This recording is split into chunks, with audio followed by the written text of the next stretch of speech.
Hey guys, welcome to Danny and Kazi. Once again, it is just me, but in another few weeks, Kazi will be here, and I'm actually preparing a few videos that Kazi and I can do together. But for now, I just wanted to make an introductory video just on the topic of what is it like living in Japan. So this is more so just bringing up the subject, and there will be future videos on this topic that will actually dive deeper in to the different things that I actually bring up here.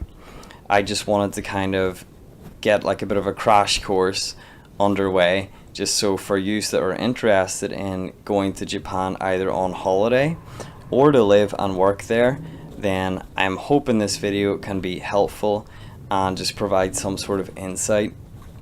So let's start with the easy topic of what it's like to actually travel to Japan and travel there. Well, it is the most fun and enjoyable experience, especially if you know what you want to do. For me, the first time I went to Japan, I mostly stayed in Tokyo and actually then traveled to Osaka just for a day trip and to Kyoto for a day trip, both of which were fantastic. I ended up getting the JR pass, which I totally recommend if you're actually going to Japan for more of a travel holiday. What the JR pass does is you pay for this pass, and then all of your train fares that are under JR are then free. Now, the pass itself for about 2 weeks, if I remember correctly, was around £300. You'll just have to check with your local currency just to see how much that is for you. But I totally recommend it because, see, if you're using the bullet trains, they are expensive. So you will totally get your money's worth if you're actually going to Japan for more of a travel holiday and intend on using the bullet train. So definitely look into the JR pass. If you're going to Japan for the first time, your two main concerns are more than likely going to be, will I be able to eat the Japanese food? And can they actually speak English in Japan? Well, the answer to both those questions is yes, you will do fine eating the Japanese food, and yes, they can speak English. Some can speak better English than others, but it's not a problem. If you know just a few of the local phrases just to get by, then you'll do just fine. When I went to Japan for the first time, I've been studying Japanese for about 3 years, and I was fine.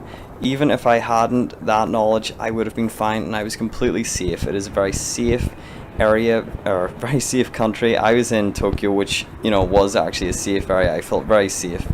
So yeah, as for the food out there, I recommend going to a few of the sushi bars because you get to try a lot of different sushi, and I also recommend trying yakiniku and shabu shabu. There's so much to eat, so much to try, and it is so good. I miss it. If you're a picky eater, I recommend going to kokoichi curry. It is very delicious, and I would actually say it is the best curry in the world. No joke. I miss kokoichi curry, and I am addicted to it. If you're going to Japan for about 2 or 3 weeks, then I suggest taking about 200,000 yen. That should be more than enough if you're not a big spender.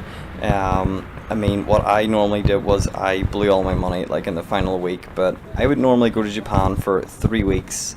Going for 2 weeks really isn't enough because you have that jet lag and it is nasty and it hits hard. So I really recommend going to Japan for 3 to 4 weeks if you can afford it. I myself am actually going out there for 4 weeks this summer, and this will be my first time going out there for 4 weeks. So I am totally excited. Can't wait to get seeing my girlfriend, and I can't wait to get trying more new food and going to more new places. So yeah, 3 to 4 weeks is the ideal time to go. 2 weeks is good for a first time visit, but you'll actually return home thinking to yourself, wow, I wish I was there a lot longer. Now on to the topic of living in Japan. So living in Japan, working in Japan, and traveling around Japan are all very different experiences. Totally different. Not in any way identical whatsoever, because working in Japan and living in Japan, you will be working and you won't be traveling too much. I learned that the hard way. It was one heck of a culture shock because I was working 6 days a week, and I was working from 9 o'clock in the morning until about 6:30 in the evening, sometimes getting away a wee bit later, and then my evenings were taken up by cooking or quickly getting some fast food and washing up my clothes, and you know, other wee odd job things just to do. Didn't have a lot of free time, and all my free time mostly went to sleeping and on the phone with people back home and my girlfriend. So that will be more than likely your reality unless you actually get a very, very good job.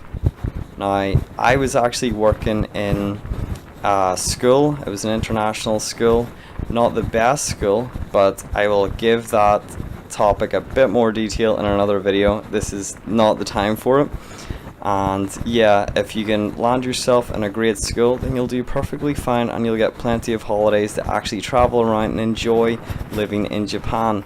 So you don't want it to be an experience where you're literally just working all the time, or it'll just be dull.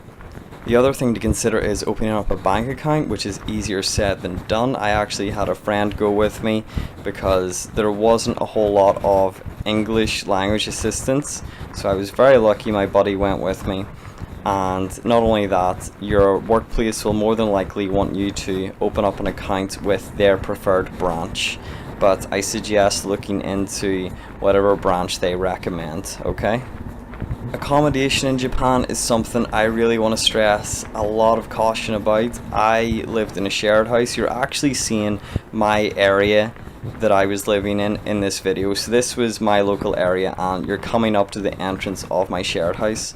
Now, I was living with 7 other people from different nationalities, some Japanese. So you know, it was great in that way. It was exciting thinking, oh, who am I going to be living with? But since everyone is so busy with work, you don't really see your housemates too often, so you don't actually get that experience that you would maybe see in the likes of terrace house. It is nothing like that, nothing at all.